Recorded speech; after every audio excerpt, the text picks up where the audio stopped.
So this is the IMA MC-1. Can't get much info about this calculator, so I decided to showcase it in this video. I got this from a teacher at my school. Buttons are pretty clunky, like fine. It doesn't immediately do it,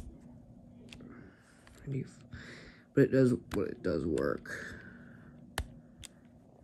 But it also has this unique answer bar.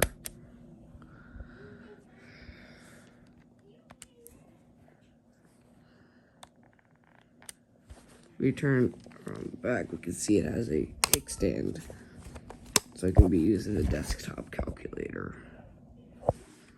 There's all your basic and stuff. Put the company and the model of the obscure parts.